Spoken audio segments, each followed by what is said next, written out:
Blended workforces are one of the hottest talent strategies today, where employers are using a mix of traditional employees with external resources like independent contractors, coaches, consultants, vendors, and technology solutions, all in order to enhance competitiveness, ensure cost flexibility, and expedite business goals. But how are the successful companies infusing blended workforces into their business strategy? And what are the critical success factors and pitfalls to avoid during implementation? And on the flip side, what does it really take for suppliers to improve their chances of finding and landing contract opportunities? The devil is in the details, my friends. I'm your host, Karen Farrell Rhodes, and it's time to get smarter about blended workforces at work. Hello, my dear listeners and friends. Welcome to today's show. We are absolutely thrilled to feature, believe it or not, another Karen. It's going to be the Karen Show today. We're so happy to feature Karen Callis, who is the founder of Callis & Callis Consulting. That firm is a leadership development and human resources consulting firm, which Karen founded with her husband, David. Now, previous to starting the firm, Karen had an extensive career in training development, HR, and leadership coaching, as well as employee engagement. And she has had a ton of experience in the nonprofit, private, and public sector arenas. So you can imagine the types of stories that she may have for us. Now, her husband, David, he's not on the show today. We're featuring Karen today, but he is also a co-founder, and he has received a doctorate in clinical psychology and is an expert in behavioral health, workplace culture, staff development, and leadership coaching. And this dynamic duo teamed up after having individual careers to come and form this fantastic firm where they're providing a lot of high quality, innovative support for organizations, individuals, and systems. So welcome to the show, Karen. Thank you so much for having me. I am overjoyed to be here. Oh, we're just absolutely thrilled to have you as well. And can't wait to delve into some of your insights, both when you were working for an employer and then now as you've made that transition into running your own firm with your husband. So we really want to get into that. But before we get into the great stuff, we want to start with probably some even better things because we love to get a sneak peek into your personal life and passions for as much as you feel comfortable. So can you share a tidbit or two with us? Sure, you bet. I live in Boulder, Colorado, with my husband. We both love outdoor activities, as all Boulderites do. Yeah. So hiking and just being in the beautiful outdoors is incredibly important. We have an adult daughter who lives out of state now, but is thinking of moving back to Boulder soon. So we are really happy about that. I bet. Yes, I mean we're overjoyed and incredibly proud of her. And we live here in our house with our two cats, who you may see running through the background at some point. That is totally fine because I know my listeners know, and those who are on YouTube will watchers know that I have two toy dogs underneath my desk right now, and sometimes they like to be part of the podcast as well. So it's our fur babies are more than welcome to show up when they want to, if they want to.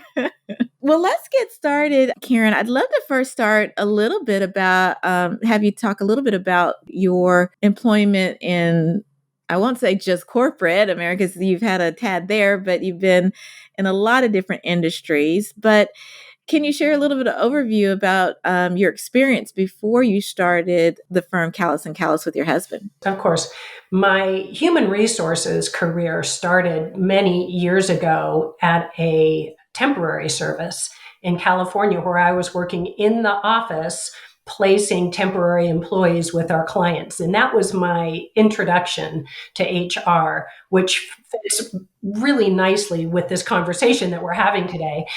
When I moved to Colorado, my career I had various different jobs, but the majority of my career was spent in public sector, a public school district as an HR specialist, and then also in nonprofit for a human services organization.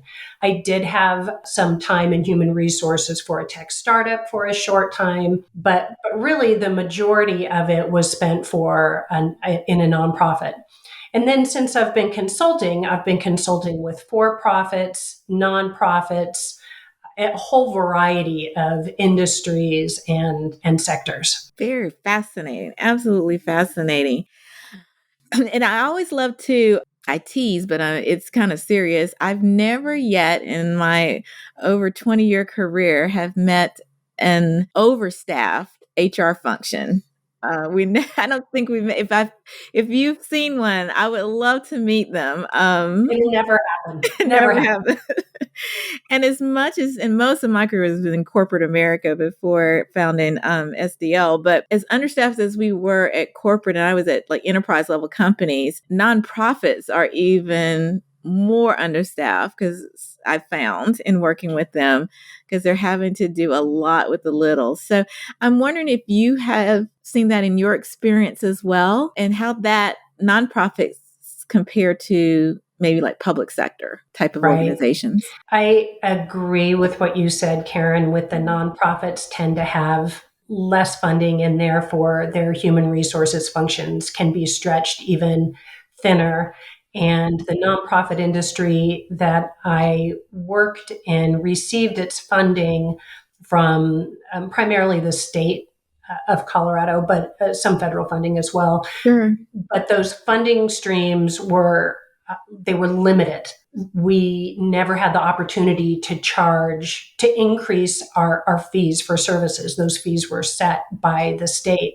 So when the economy changed or the cost of hiring changed, we didn't have the opportunity to increase the price of our product to pass that along to our employees or our contractors. So in those cases, where do you cut costs? You cut costs in some of the areas like human resources or other things. Yeah, unfortunately. But then on the other hand, people strategies are the heartbeat of what make organizations work. So it's almost like an oxymoron, if you will. It's a catch-22. Definitely. That's what I meant. Catch-22. Yes. That's a perfect term. Yes. So I'm curious if you think back into the times when maybe you were able to, I don't know in what employer or organization, but think to a time when you all found a little bit of budget and were able to hire some external assistants, contractors, or maybe a technology solution or what have you. Why do you think the business leaders supported that? And were there any roadblocks to like onboarding external talent in to get them ramped up really quick? So I do want to talk about the nonprofit where I worked in human services, and it's a fairly large nonprofit, probably around 500 employees. Oh, yeah. But also hundreds of independent contractors. Really? And hundreds. Yes, and they were performing very specific, very critical roles for that company. And it worked. It worked wonderfully. And so the leadership of that company, we all very much supported those contractors and the recruitment, the onboarding, because they were such a critical part of the company.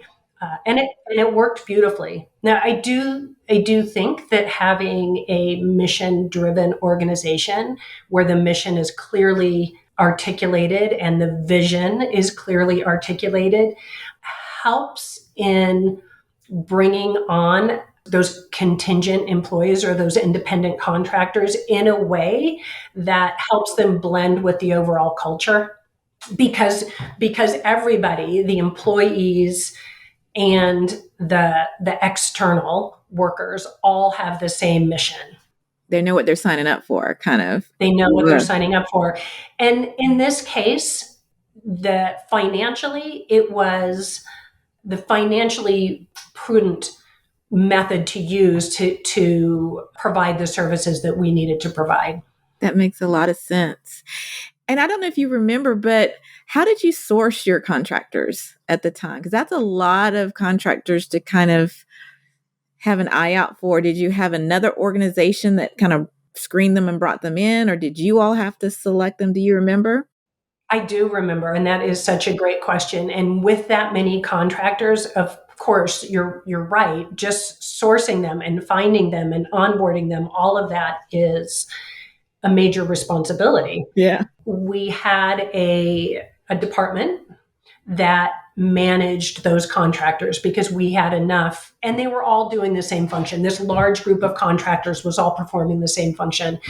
So we did have a department that managed that screened the potential contractors and onboarded them in, to the things, the areas that they needed to be onboarded, and then managed them on an ongoing basis as well, in terms of making sure they were fulfilling the requirements of their contract in the way that the contract was written.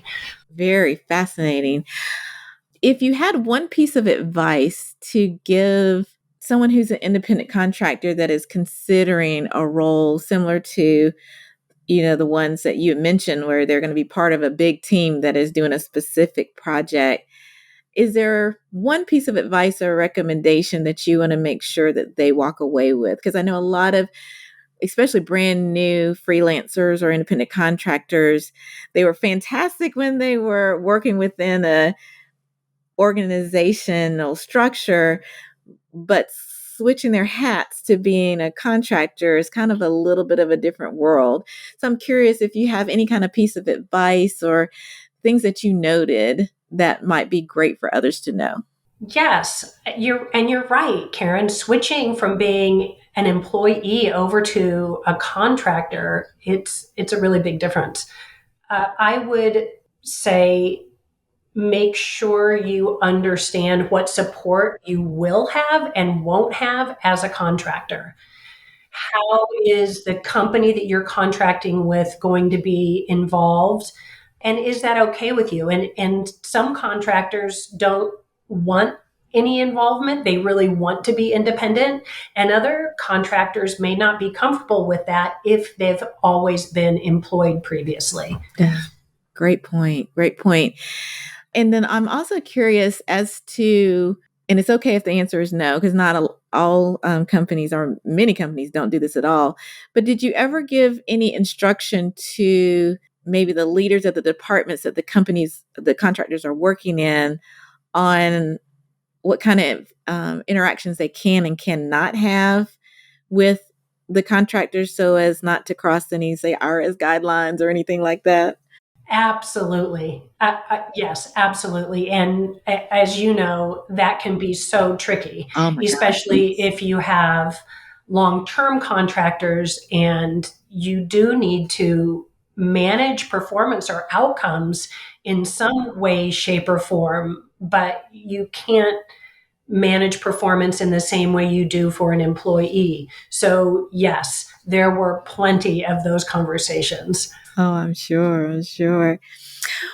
Well, let's hop to the other side of the table because at some point you and David founded Callus and Callus. So you kind of went from the both of you the employer side of the house to the external workforce side of the house. Tell me how that transition was for you in making that decision. For me, and I think for David both, it's really been great. I love the ability to support a business or support leadership from a business and not go down that rabbit hole with them of everything that might be involved in the business. You can provide your information, you can make recommendations, you can complete the task, project, whatever it is that you are tasked with as a consultant, but you're not married to that company in the same way you may feel that you are if you're employed. Yeah, absolutely. And was it a hard transition for you and David to, because it's hard, I mean, leading your own firm is a full-time job within itself, right? Right. Right. There have been challenges, yes. For me, I'm not going to speak for David, but for me, I have missed having a team of people that I work with day in and day out and that I'm part of. And, I have found that in other ways, but that is the teams that I have worked with in the past have been pure magic at times. And I miss having that. I love that you said that, Karen, because that was one of the reasons why we adapted our business model 2 years in.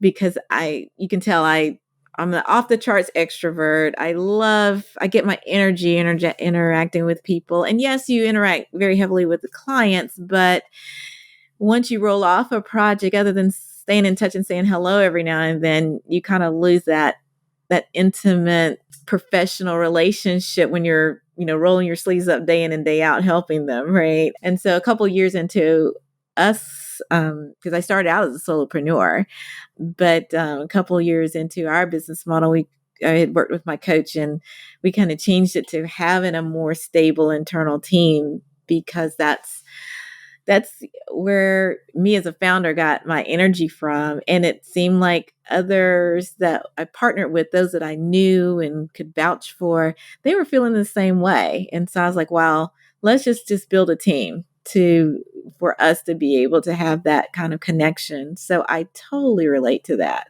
Yeah. Definitely. Yeah. That's been a big thing for Yeah. me. Well, how do you and David split up the duties? Because you all have different areas of expertise that synergize very well, I must say, from on paper anyway. But how do you all kind of divvy up duties? Is it based on what comes across your desk, or are you very intentional about who's going to take what? Would love your thinking around that. We're really doing two separate things that happen to overlap. So my focus is human resources, leadership development, management development, workforce strategy. I might get into compensation, things like that. David is, with his clinical psychology background, he is organizational psychology. He may administer different assessments with either an entire organization or individuals in an organization, and then follow up with coaching around those assessments. So he really draws on his background as a clinical psychologist for the work that he does. And I'm really drawing on my background in management and leadership and human resources for the things that I do. Now, sometimes they cross over, as you can see, Sure. but Sometimes they don't, maybe, right? and sometimes they don't. Right. So it may be that I have a client that he's not at all involved in, or he has a client that I'm not at all involved in. That makes a lot of sense. Mm-hmm. And I'm curious, where do you find your clients? How do you do business development? David's better at that than I am. Um, Really? it really largely referral based. Yeah, that's very common. It's very common. Mm-hmm. Do you all do any other type of outreach? Because I know there's a lot of consultants out there that are just curious on best practices on how to get even your first client. And if referrals always the best. Use your network. It's already warm. They're more inclined to keep you in mind. But are there any other things that you all leverage to try to get your name out into the market? Absolutely. I've joined a consultant collaborative. So it's HR consultants in the Colorado, more or less the Front Range area.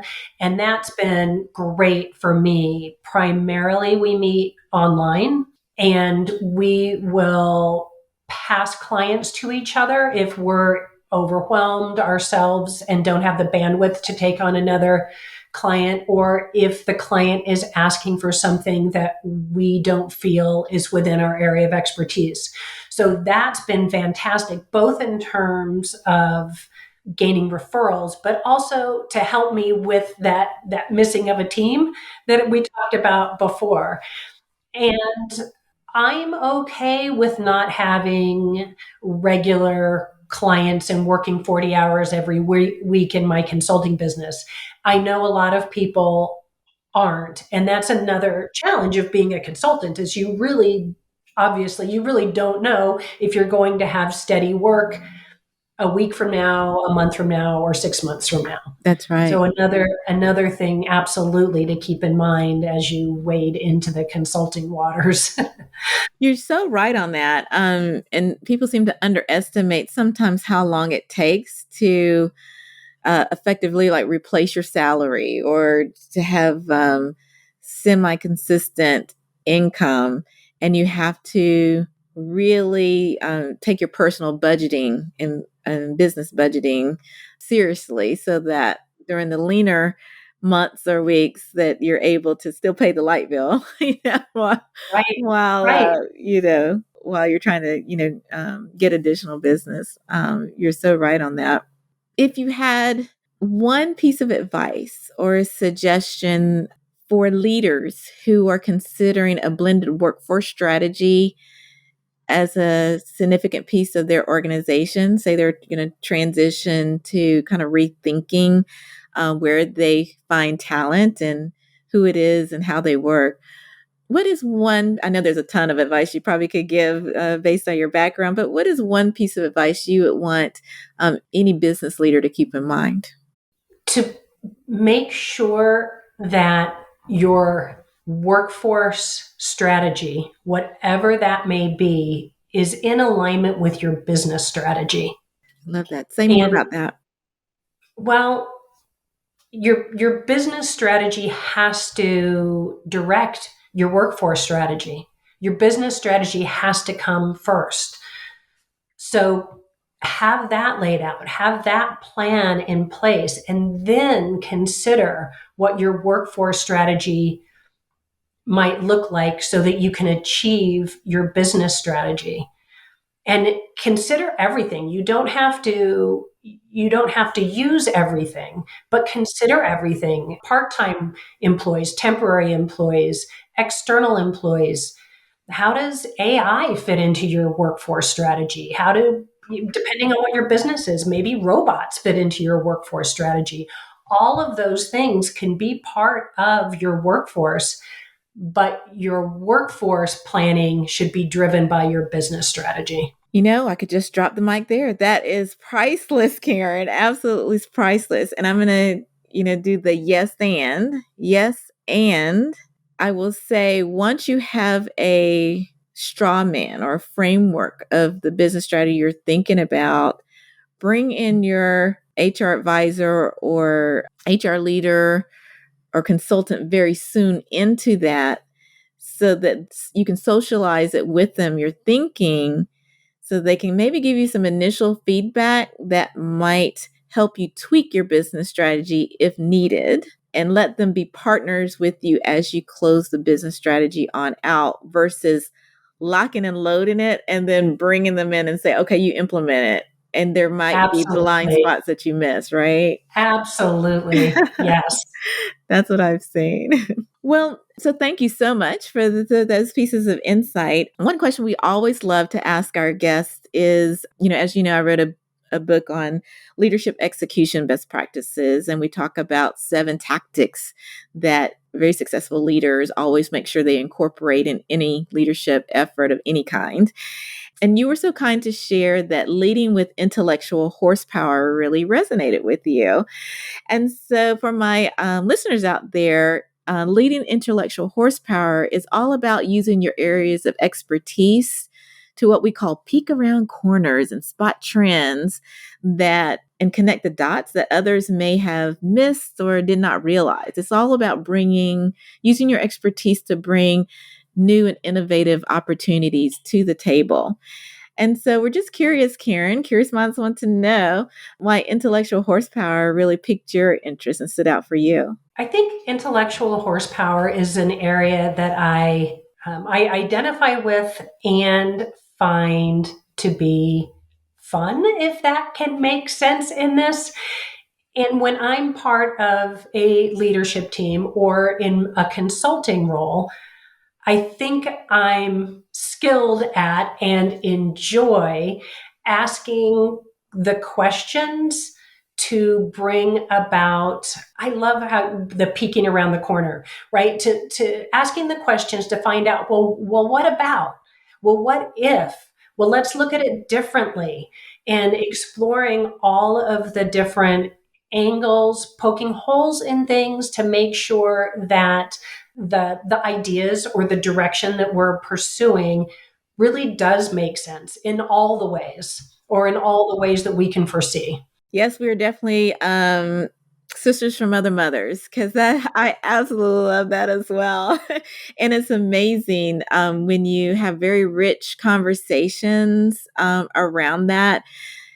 People sometimes get nervous when you poke holes in their thoughts or ideas, but I find it creates even more innovation as Yes, people's minds open up to your point. What would happen? What if we took a chance here? Or, I didn't think about that perspective. Let me build on that. Oh gosh, I could do that all day, every day. Couldn't yes, you? yes. I love it. Oh, that is fantastic. Well, before we close out, Karen, I would love for you to let our listeners know where they can find you. We'll definitely have all your information in the show notes and on our website, but I'd like for you to give voice to that. So if people want to reach out and check out your services, they can do so. Great. The best place to do that is our website. Of course, it's callisconsulting.com. You can contact us easily through that website. And will you please spell callus for them? Thank you, Karen. Yes, it is KALIS consulting.com. Wonderful. Fantastic. Well, that's all the time, unfortunately, that we have for today. But I want to thank you so much, Karen, for your gift of time and sharing your insights on blended workforces with our audience. It has been a fantastic conversation, and we really appreciate you. Thank you so much for having me. It's been fun. Oh, fantastic. And also, I want to thank you, listeners, for the gift of your time for joining another episode of the Blended Workforces at Work podcast. Please be sure to subscribe and rate us and share the podcast with just one friend, because by doing so, that will help us spread the word about the magnificent talent strategy of blended workforces at work. Thanks so much, and see you next week. Well, that's our show for today. Thank you again for listening to the Blended Workforces at Work podcast. You can check out the show notes, additional episodes, bonus resources, and also submit guest recommendations on our website at blendedworkforcesatwork.com. You can also follow me on Twitter, LinkedIn, Instagram, or YouTube by searching for the name Karen Rhodes, with Karen being spelled Karan. And if you like the show, the greatest gift you can give would be to subscribe and leave a rating on your favorite podcast platform of choice. This podcast has been a production of Shockingly Different Leadership, a global consultancy which helps organizations execute their people, talent development, and organizational effectiveness initiatives on an on-demand, contract, fractional, or project basis. Huge thanks to the SDL production and editing team for a job well done. Bye for now.